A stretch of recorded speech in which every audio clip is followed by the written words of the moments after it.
Warning: the following video very likely contains heavy amounts of swearing. Hello there, it's me, Karl Welshman, and today I'm heading into Belfast. I'm going to be going to the John Hewitt pub to do another one of my weirdo man goes into pub knowing that it's going to be quiet, but he just wants to go in and chill and have a couple of quiet pints. This is going to be a little bit different to my Sunflower review. The Sunflower pub I've never been to before, and the John Hewitt is one where I've been multiple times by myself, and every time I've enjoyed it. Love the beers that are on tap, been quite comfortable, and there's been a nice selection of beers in the fridge. But I want to document it, and I want to talk a little bit about some of the pints that I have. That's the plan. But also there is a guy there, I can't remember his name. I'll edit it in, I'll stick it in at the bottom, who bakes apparently absolutely phenomenal bread and makes fucking amazing food, which you can get at the John Hewitt on a Friday and a Saturday. Recently he posted some updates around the establishment, or the unit that he uses for making his doughs and making his produce is no longer going to be available to him, so it's all a bit up in the air at the moment. So I wanted to get in there today whilst I've got an opportunity and hopefully sample some of the food. So one of the other things with these videos that I'm doing is all about trying to get me out of my comfort zone. So the John Hewitt as itself is within my comfort zone, but I'll tell you something I've never done. I've never had a bit of pub grub by myself, so this is pushing me out of my comfort zone. Fingers crossed I have the balls to do it, and I know it don't sound like much, you know, to people watching this are probably thinking, what the fuck, Karl, it's as easy as just asking for food. No, it's not that easy for someone like me who gets fucking anxious at just interacting with people outside of my normal social bubble. So it is a little stressy for someone like me. So let's see how we get on. And it's the next day, so now I'm going to tell you a little bit about my experience in the John Hewitt pub. The John Hewitt pub is quite close to the centre of town, not far, within spitting distance actually of Belfast Cathedral. I think it's actually on the same street, just down the street from the cathedral. Bang, there's your John Hewitt. I walked in, as always, you know, nice and quiet, like all bars tend to be at the time that I like to go in them. So it was nice and quiet, so I was happy about that. And I think there was only one other person in the bar at the time. It's quite a big bar, it's nice and spacey, lots and lots of tables. You've got like a little raised platform, you've got a little fucking nook to the side of the bar that you can go into. There is a beer garden at the back as well. So yeah, it's a nice big pub, traditional, wooden, untouched, you know, none of this fucking chrome shit or any of that, you know. It's a nice, comfortable and warm bar. The music playing in the background yesterday was nice and chilled. Lots of like retro sort of 70s music, so that was nice, you know, nice and quiet and relaxed, and familiar songs as well. I commented before on the Sunflower pub, the music being a little bit mad. It was nice, you know, it was good background music, but I didn't have a fucking clue what I was listening to. Whereas yesterday, it was a nice mix of, you know, 70s classics. There was one point where it took a bit of a strange turn and it got a little bit R&B, but it was immediately followed up by a Beatles song, so we were all good. Nice overall music. The John Hewitt bar is owned by Boundary Brewing, so their beers are front and foremost when you get in there. They've got a nice selection of their Boundary beers on tap, absolutely beautiful. I think there was about 12 to 15 different Boundary beers on tap. Everything from IPAs to New England IPAs to lager to pale ale, their own version of stout, which is great, called Arty. And there was traditional Guinness on tap there as well.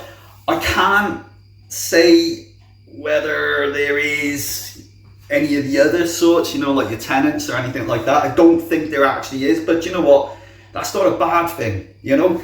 I know that people are sort of tied to brands and types of beers that they're familiar with, but do you know what? Go crazy, try a different type of beer and you might find that you've got a new favourite. So yeah, brilliant selection of Boundary beers. I had Boundary beers from the tin for a good long time before I'd actually gone to the John Hewitt, and I gotta be honest, their beers on tap, freshly fucking poured, next level. Toilets, nice and clean. I think they'd actually just been cleaned when I got there, because to be honest with you, I got there not long after opening time, but still nice and clean. I don't think I've ever had any issues when I've gone into the toilets and gone, Jesus Christ, there's no smell of pee in there or anything like that, nice and clean. When I did go to the toilet, there was a guy who decided that he wanted to have a little chat. The topic of conversation was nice. He was saying that it was a little bit quiet, and he was asking me, did I know anything about the Boundary beer or Boundary brewing?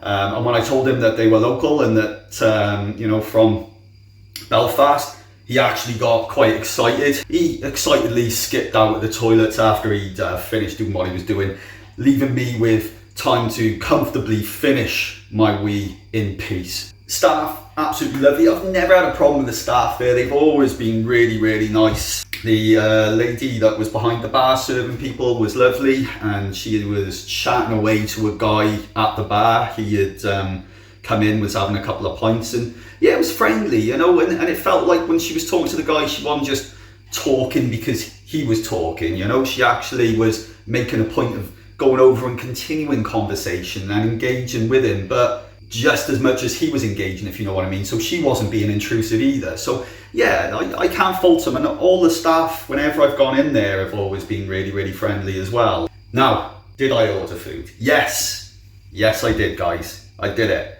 I ordered my food at the bar. Kieran, the chef and the man behind the 100th Monkey Bakery, he came out to serve me. Checked what I wanted.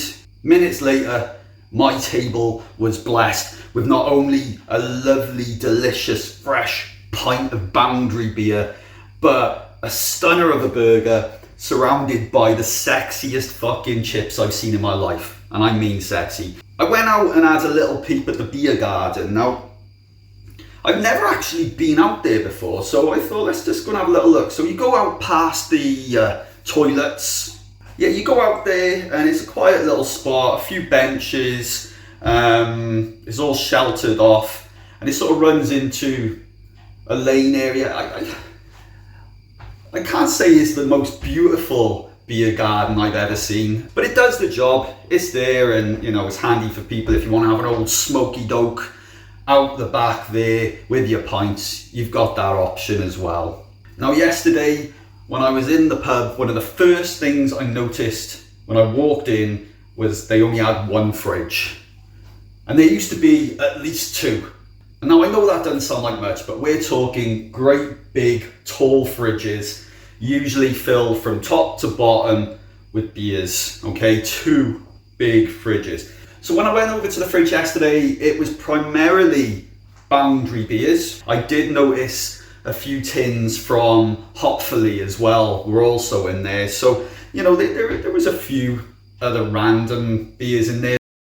Beers yesterday then, I only had the 3 pints. I started off with an Imbongo, which is one of my favourite beers. Absolutely love it. It's a tropical IPA, cloudy as you like, full flavoured, genuinely one of my absolute favourites. It is delicious. Blows your head off though, this is quite strong. And like, you know, it's coming in at a 5.7, and it still kicks my ass a little bit harder than that. It still feels like I've drank something a little bit stronger, and I've had days in the past where I've gone in there and just stuck to Imbongo. You know, I've had like 3 or 4 pints, and to be honest with you, I've ended up a little too drunk. It's tropical, it's got a nice carbonation, it's got a nice soft mouthfeel, little bit of bitterness in there, but overall it is just a tropical sensation. It is absolutely delicious, and I grabbed 2 tins of Imbongo from the fridge for my own personal fridge because I just love the stuff. The next one I went on to then, the next beer that I tried was You Never Should IPA. I know I was just talking about the Mbongo coming in at a 5.7 and that being, you know, that's quite strong. Well, the You Never Should IPA was coming in at a 6.2%. Another cloudy bastard, absolutely creamy looking, and despite it being a stronger beer than Mbongo, it was milder in flavour, dangerously easy to drink. Mild, creamy, soft mouthfeel. As I was drinking this and getting towards the end, I was thinking I am absolutely going to need something a little milder, which brought me on to one of my other favourite beers from Boundary, which is Pillows. So I finished up with this. It's another pale ale. I think it's a 4 point something. It's certainly not as strong as Mbongo or the You Never Should IPA. Just as tasty. Certainly the mildest beer of the afternoon, but still head and shoulders above most beers that I've had and most beers out in the world of craft beers. It is really, really good. You could quite easily sink 4 or 5 pints of Pillows quite comfortably and have quite a nice buzz. But yeah, overall, a really tasty beer. Another beautifully tropical flavoured beer, nice and mild, easy drinking. So all in all, an absolutely brilliant Karl day, to be honest. John Hewitt pub, I will 100% continue to go there at least once a month. I am going to have to visit some other pubs, obviously, because I want to try and get a few other experiences in there. But yeah, the John Hewitt, absolutely brilliant pub.